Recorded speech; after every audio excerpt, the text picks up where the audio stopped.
In the past, analog studios have relied on the audio console to control every audio signal in the studio. With Control Room, you can directly control things like monitors, headphone systems, external tape machines or audio players, and TalkBack. I was personally happy when this feature originally came out because it saved me a few $100 on a monitor controller. If you learn how to use the Control Room properly, it can save you money too.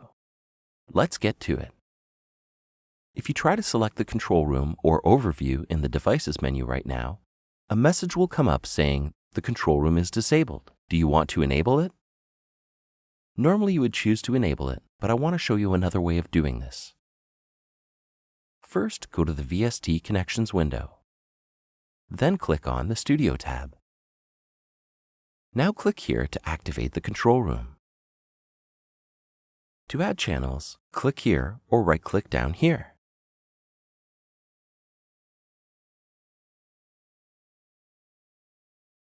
There are 5 types of channels we can create. External inputs, like CD players or tape machines, a TalkBack channel, studio channels which can be used as cue mixes for performers, a phones channel for the studio engineer to check cue mixes or to listen to the mix, and a monitor channel for Control Room monitors. For now, let's create one of everything and make 2 monitor channels and 2 external input channels.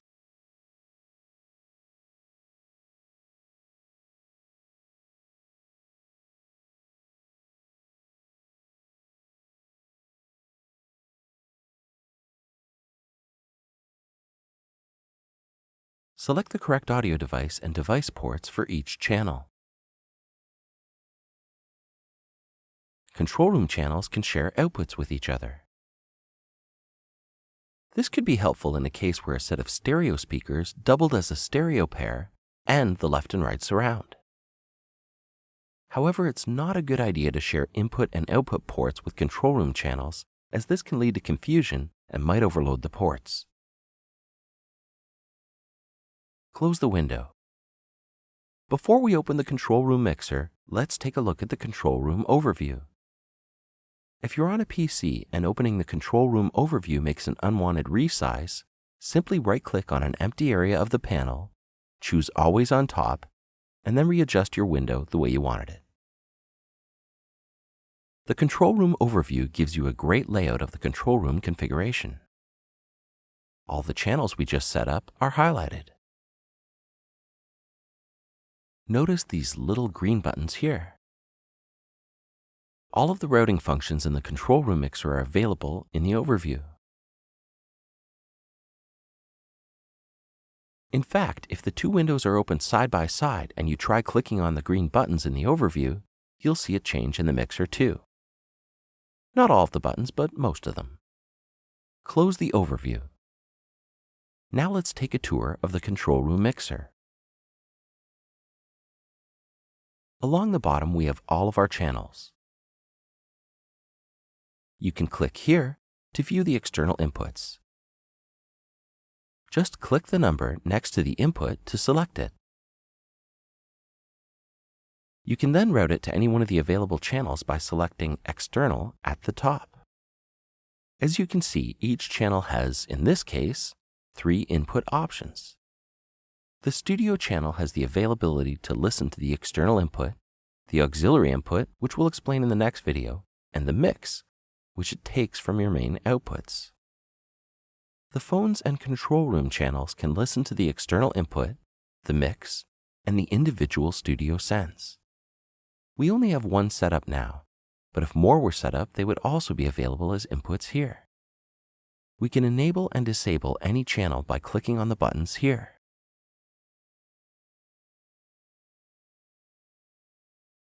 Each channel also features a fader to control the level. If you would like to send the click to any one of these channels, just enable the click button beside the fader. If you don't hear anything, make sure that the click is activated on the transport. You can set the click level by clicking here and dragging up and down. Hold down Alt or Option to bring up a fader. This is great when one person wants to hear the click and another doesn't, or if they want to hear the click but at different levels. The control room channel has the added option of a reference level. This is often used for configuring or calibrating a mix environment. It's also great for flipping between two different volume levels.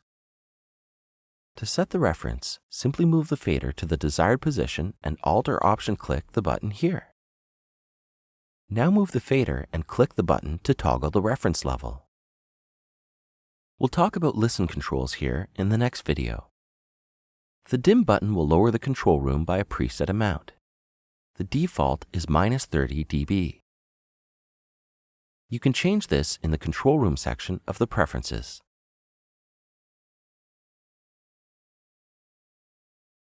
Just click on dim again to bring the level back up. Click the talkback button to speak with the performers in the studio. You can click on it to enable it for a long period of time, or just click and hold the mouse button and release when you're done talking. When talkback is enabled, the control room and headphone signal will dim according to the levels set here. In order for the talkback to be heard on the studio sends, you need to enable it here. You can set the talkback level by clicking here and adjusting the fader. This button allows you to switch between monitoring in stereo and mono. If you click on the arrow here, the monitoring panel will open up. You can choose between mono and stereo here as well. Options 3 and 4 are empty since this is only a stereo mix. We'll look at a surround mix in the next video. You can switch between your monitors, or speakers, using this button here by clicking these buttons on the right. Each monitor can be separately set to mono or stereo. You can even solo specific speakers by clicking on the speaker diagram here. We'll explain this in the next video.